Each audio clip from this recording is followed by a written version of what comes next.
Salut à tous et bienvenue dans ce dernier numéro de À l'affiche à Cannes. La 75e édition du festival a tenu ses promesses d'un cinéma multiple et reflet de la marche du monde. Après 12 jours de compétition, le jury de Vincent Lindon a rendu son palmarès. Regardez. Tout le jury, on a été extrêmement choqués par ce film. La Palme d'Or revient au metteur en scène de Triangle of Sadness.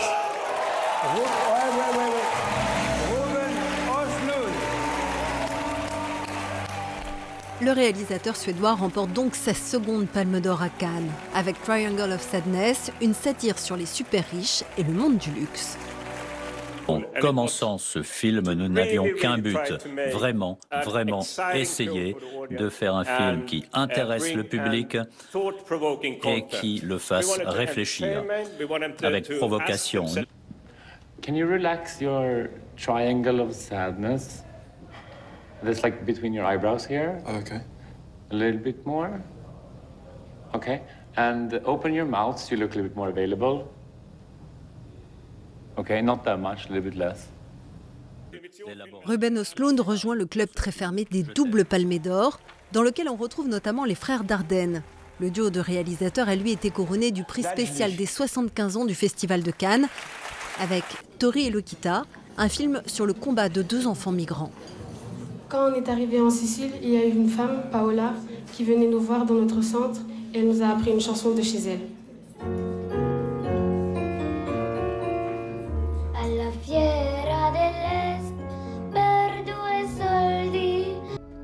Pour le prix d'interprétation féminine, le jury a choisi de récompenser l'Iranienne Zahra Mir Ebrahimi pour son rôle dans Les Nuits de Mashhad.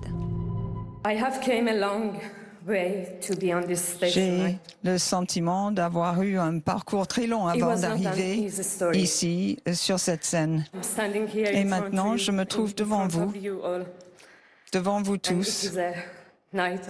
Et c'est une immense joie.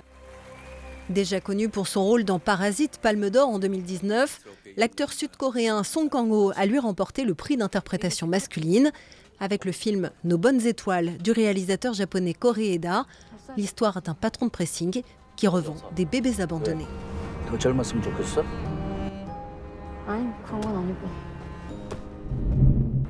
Après 2 années perturbées par le Covid, le festival était plus que jamais attendu. Du retour de Tom Cruise pour Top Gun à un biopic sur Elvis signé Baz Luhrmann, en passant par une fête grandiose pour marquer cette 75e édition. Les événements n'ont pas manqué sur la Croisette. 30 ans qu'il n'avait pas foulé le tapis rouge du Festival de Cannes. L'acteur américain Tom Cruise a fait sensation cette année sur la Croisette, où il est venu présenter son dernier film, Top Gun Maverick, la suite du premier opus de 1986, devenu culte. Le pilote de chasse et capitaine Pete Maverick Mitchell a repris du service pour une nouvelle mission périlleuse. Je voudrais pas que vous vous fassiez trop d'illusions. Je fais tous mes films pour mes fans. Cela fait des dizaines d'années qu'ils me demandaient celui-ci. J'espère qu'ils prendront beaucoup de plaisir avec ce film. Pour l'occasion, le spectacle se jouait aussi dans les airs. Tom Cruise et l'équipe du film ont reçu les honneurs de la Patrouille de France. C'est un autre hommage qui a été rendu à Cannes, à la légende du rock'n'roll, le King, Elvis Presley. Une voix et une énergie qui électrisent les foules et un déhanché endiablé qui va provoquer l'ardeur des spectatrices et la fureur des conservateurs. Le réalisateur australien Baz Luhrmann signe un film tout en démesure et nous offre une plongée dans l'Amérique de la seconde moitié du XXe siècle à travers l'ascension et le déclin d'Elvis Presley. L'Amérique des années 50, 60 et 70 m'intéresse beaucoup. Et vous savez, Elvis, il était clairement l'épicentre de la culture populaire, comme une toile de fond qui permet d'évoquer cette période. Célébrer le temps qui passe, cette année, le festival a fêté sa 75e édition. Un événement qui valait bien un parterre de stars, dont 14 palmes d'or, pour une photo de famille historique. C'est ici que tout a commencé d'une certaine façon. Et vous savez, le Festival de Cannes est un festival en France. C'est donc pour moi, un honneur évidemment de montrer les films ici. Je suis né en 1937 et une deuxième fois en 1966. Festival de Cannes. Du glamour et des paillettes donc, mais comme chaque année, le festival n'a pas manqué de se saisir de l'actualité. Pendant 12 jours, France 24 a pu rencontrer quelques-uns des talents de cette 75e édition. Morceau choisi. Je déclare le 75e Festival de Cannes ouvert. C'est génial! Oui, chef-d'œuvre! Fais tes adieux, c'est la merde! C'était génial parce que le sang, tout ça, ça gicle, ça déborde, c'est hystérique. Mais bon, moi, j'étais concentré dans mon rôle de réalisateur, qui fait l'acteur aussi, ça vous le comprendrez. Mais donc, j'observais Michel Hazanavicius, je lui chopais des petites mimiques.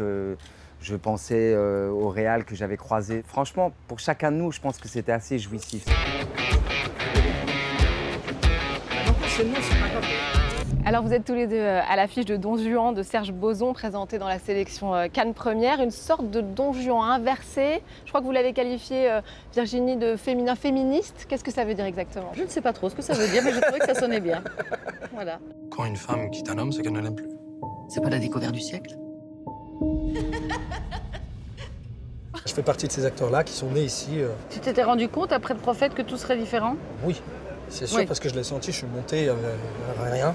Ouais. Je suis sorti, je marchais, tout était différent. Oui, donc je m'en suis rendu compte. En 2h30, ça a bougé. Ouais. Mais après, où ça irait? Ma sœur ne me salue plus depuis des années.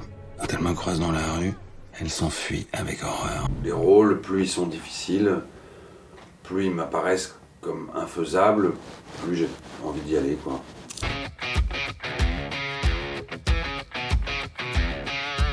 Quelle place occupe le cinéma dans votre vie?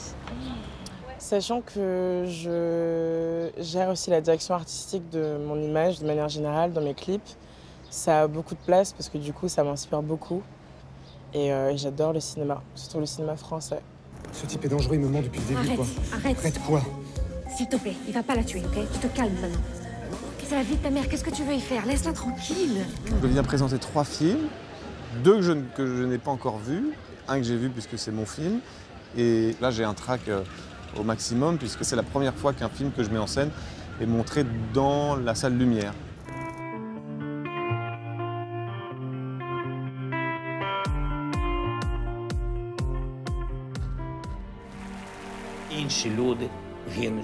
Des gens meurent tous les jours. Ils ne vont pas se relever après le clap de fin. Mais qu'est-ce qu'on en dit maintenant?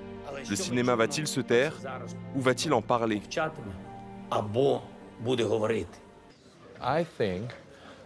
Je pense que pour les organisateurs, il est vraiment important de montrer que le festival n'est pas complètement éloigné de ce qui se passe aujourd'hui en Europe, de cette terrible guerre.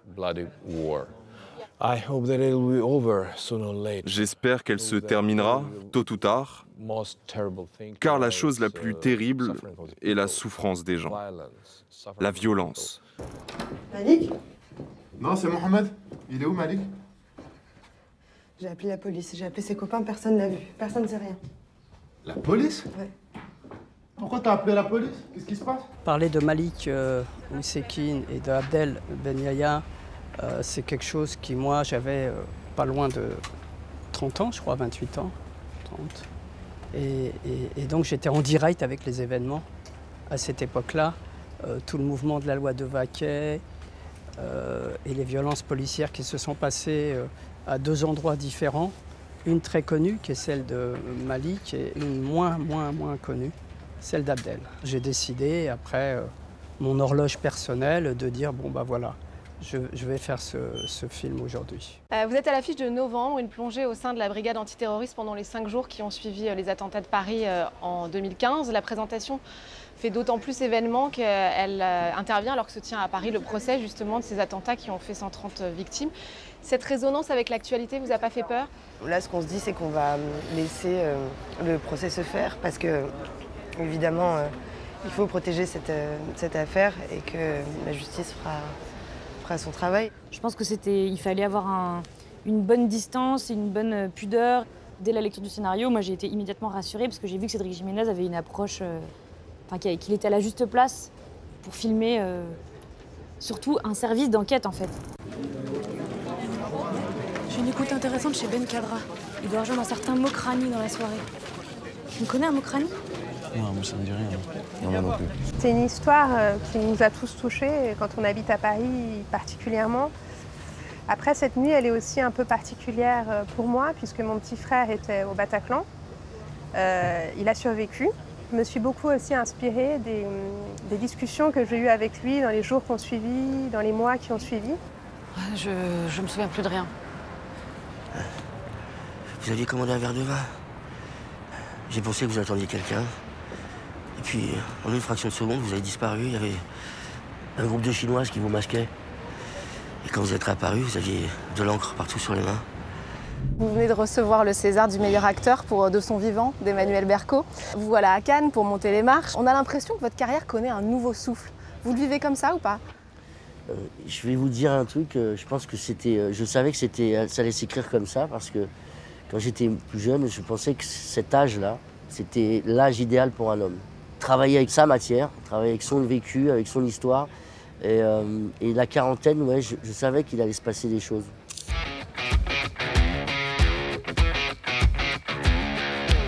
Ça ressemble à quoi une journée au Festival de Cannes pour vous? Ça ressemble, en tout cas dans mon festival, ça ressemble à un réveil avec plusieurs de mes meilleures copines dans ma chambre, à une préparation parce qu'on va pas se mentir, on ne vient pas avec nos vraies têtes. On a des têtes en téléchargement quand on se réveille. Puis après, d'un coup, ça ressemble à de la joie, à défendre un film, à beaucoup de presse. Ouais, surtout défendre un film en fait. Et puis tu changes de robe et puis tu... Ça ressemble à une course de privilégiés.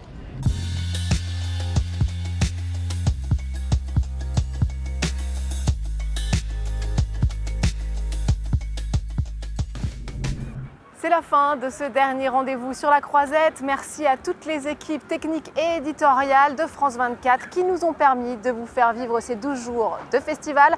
Vous pouvez retrouver toutes nos interviews et nos critiques de films sur france24.com ainsi que sur tous nos réseaux sociaux. Quant à moi, je vous dis à très vite.